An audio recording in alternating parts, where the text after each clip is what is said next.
YouTube channel unique concept classes में आपका हार्दिक स्वागत है। आप लोग यूनिक कॉन्सेप्ट क्लासेज मेरे यूट्यूब चैनल पर देख रहे हैं और मैं आज आपको बताऊंगा एक बहुत इम्पोर्टेंट टॉपिक अंतःप्रोद्रवी जालिका के बारे में, जो हमारे कोशिका के अंदर पाया जाता है। और पिछले वीडियो में कोशिका के बारे में कुछ बता चुका हूँ। कोशिका के जो 3 पार्ट होते हैं, कोशिका झिल्ली, साइटोप्लाज्म यानी कोशिका द्रव और केंद्रक, उसके बारे में मैं चर्चा कर चुका हूं। और आज मैं बताने वाला हूं कि कोशिका द्रव के अंदर जो छोटे छोटे अंग पाए जाते हैं जिसे हम कोशिकांग कहते हैं, उसके बारे में बताऊंगा। तो उसी कोशिकांग में से एक आपका कोशिकांग है अंतःप्रोद्रवी जालिका यानी इंडोप्लाज्मिक रेटिकुलम यानी ER। इसके बारे में जानेंगे कि यह है क्या। तो यह जो है कि आपके कोशिका द्रव में एकदम छोटे छोटे सूक्ष्म शाखित अनियमित नलिकाओं का जाल होता है, जिसे हम क्या कहते हैं, अंतःप्रोद्रवी जालिका कहते हैं। और यह पादप और जंतु दोनों कोशिका में पाए जाते हैं। और यह 2 तरह के होते हैं, SER यानी स्मूथ इंडोप्लाज्मिक रेटिकुलम, और दूसरा होता है RER यानी रफ इंडोप्लाज्मिक रेटिकुलम। इसको हिंदी में बोलते हैं चिकनी और इसको बोलते हैं खुरदरा अंतःप्रोद्रवी जालिका, और इसको बोलते हैं चिकनी अंतःप्रोद्रवी जालिका। तो इसको हम पहले लिख लेते हैं। अगर आप पहल देख रहे हैं तो आप कॉपी कलम से नोट भी कर सकते हैं। तो लिखते हैं पादप कोशिका एवं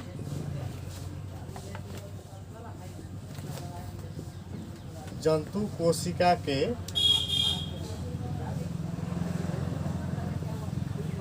कोशिका द्रव्य में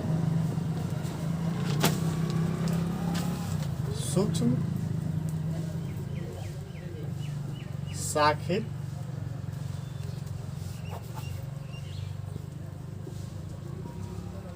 अनियमित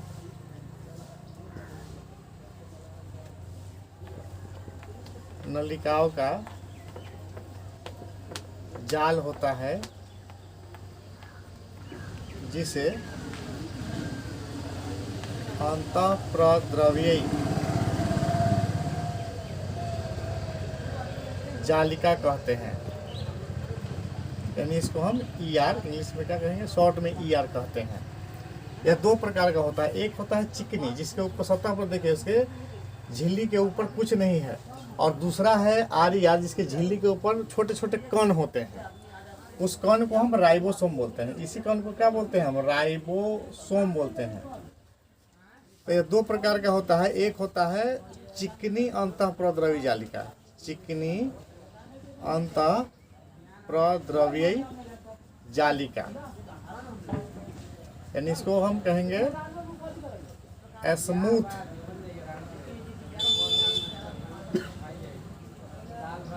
इंडोप्लाज्मिक रेटिकुलम, यानी इसको हम SER बोलते हैं, शॉर्ट में SER। और दूसरा इसका सतह चिकना होता है, लिख लीजिए। इसकी झिल्ली चिकनी होती है, इसकी झिल्ली चिकनी होती है। दूसरा होता है खुरदरी अंतःप्रोद्रवीय जालिका, यानी इसको बोलते हैं रफ इंडोप्लाज्मिक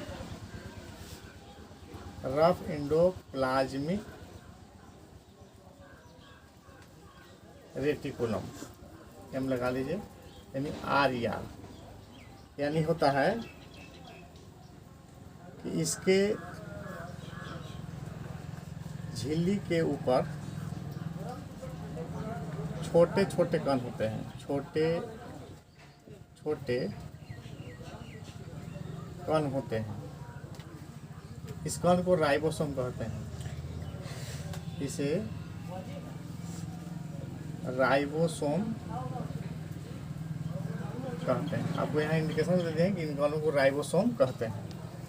लीजिए फ्रेश, राइबोसोम कहते हैं। ये छोटे छोटे जो कण होते हैं उसी कण को हम राइबोसोम बोलते हैं। चलिए, ये तो इसका पार्ट हुआ। अब हम जानेंगे इसका कार्य क्या है हमारे कोशिका के अंदर। तो इसका एक महत्वपूर्ण कार्य होता है। इस कार्य के बारे में जानिए कि इसका महत्वपूर्ण कौन कौन सा कार्य है। 8 तरह के कार्य करते हैं हमारे शरीर के अंदर। तो देख लीजिए आगे कौन कौन सा कार्य करते हैं। चलिए कार्य में इसके जाके देखते हैं। पहले 1 नंबर कार्य से शुरू करते हैं। देखिए यह जो इसकी नलिका जो होता है वह तरल द्रव से भरा रहता है। यह प्रोटीन के संचरण का काम करता है हमारी कोशिका के अंदर। प्रोटीन को माने संचरित करता है, यानी एक जगह से दूसरी जगह ले जाने का काम करता है, यानी परिवहन ढोने का काम करता है। तो सबसे पहले इसका एक मुख्य कार्य होता है कि यह कोशिकीय परिवहन तंत्र का निर्माण करता है। यह कोशिकीय परिवहन तंत्र का निर्माण करता है। अब दूसरा है देखिए एसीआर। एसीआर का क्या कार्य है? तो एसीआर 2 तरह का काम करता है। एक तो काम है इसका क्या कि एसीआर वसा एवं कोलेस्ट्रॉल, वसा एवं कोलेस्ट्रॉल के संश्लेषण में सहायक होता है। संश्लेषण में सहायक होता है, रिफ्रेश लिखता हूँ, सहायक होता है। और दूसरा काम क्या है इसका, एसीआर जो है यकृत में, यह यकृत में, यकृत यानी लीवर में हम लोगों के विष एवं दवा के निराविषीकरण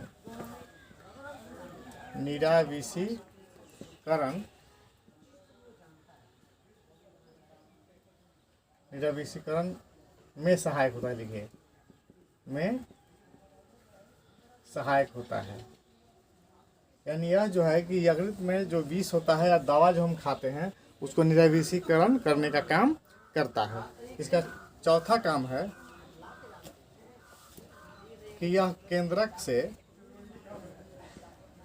कोशिका द्रव में आनुवांशिक पदार्थ यानी जेनेटिक मटेरियल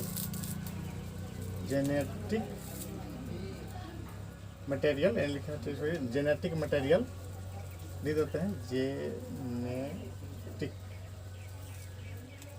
मटेरियल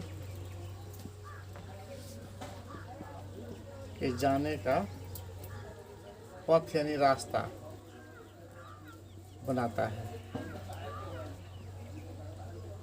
जाने का यह पथ बनाता है यानी रास्ता बनाता है, उसमें जाने में सहायता करता है। देखिए जाने के लिए रास्ता बना देता है।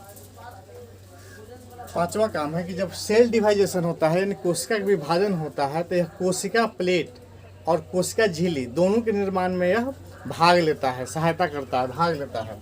चलिए यहाँ लिखिए कोशिका विभाजन के समय, कोशिका विभाजन के समय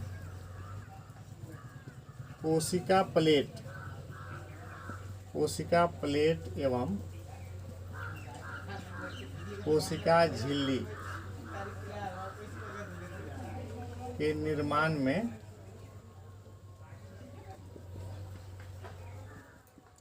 भाग लेता है। 6ठा इसका क्या है कि अंतःप्रद्रवी जालिका के कारण क्या होता है, कोशिका का आकार बहुत बढ़ जाता है, यानी उसका कोशिकीय क्षेत्र जो है बढ़ता है ना। तो यह जो है 6 में लिखेंगे कि इसके चलते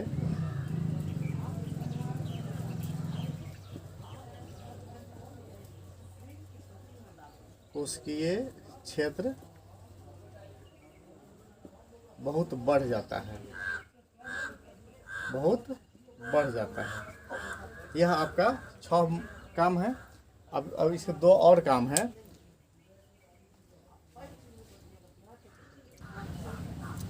इसका 7वां काम है कि यह कोशिका द्रव को मैकेनिकल सपोर्ट यानी यांत्रिक सहायता प्रदान करता है। यह कोशिका द्रव को यांत्रिक सहायता सहायता प्रदान करता है। 8वां है, कभी देखिए ACR का काम देखें भाई, देखें कि RER क्या कर रहा है।